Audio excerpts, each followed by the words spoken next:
അളിയൻ കാര്യമൊന്നും അറിഞ്ഞില്ലേ? ഇല്ല. എന്നാൽ ഇനി ഞാനത് പറയാം, ആരും ഞെട്ടരുത്.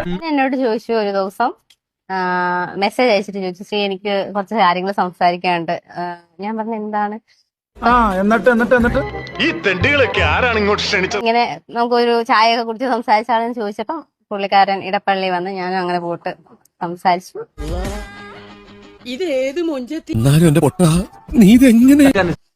അപ്പൊ പുള്ളി എന്നോട് പറഞ്ഞു എനിക്ക് തന്നെ ഭയങ്കര ഇഷ്ടമാണ്, തനിക്ക് കല്യാണം കഴിക്കാൻ താല്പര്യമുണ്ടോ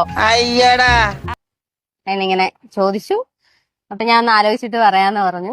ഓരോ ഉടായിപ്പായിട്ട് അറിയിക്കോളൂ.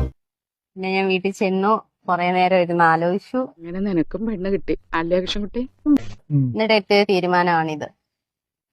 എന്താ മച്ചമ്പി ഇത്? എന്നോടാണ് ചോദിക്കുന്നത്. എന്താ ഇത് പെരേരയുടെ കുനിസ്റ്റ് ബുദ്ധിയിൽ വന്നതാണ്. പെരേര, നിങ്ങളുടെ ആൾക്കാർ വിചാരിക്കും പെരേര മണ്ടറാണ്. പെരേര ആണ് ഏറ്റവും, പെരേര വക്രത്തിന്റെ കാര്യത്തിൽ വളരെ ബുദ്ധിമാനാണ്.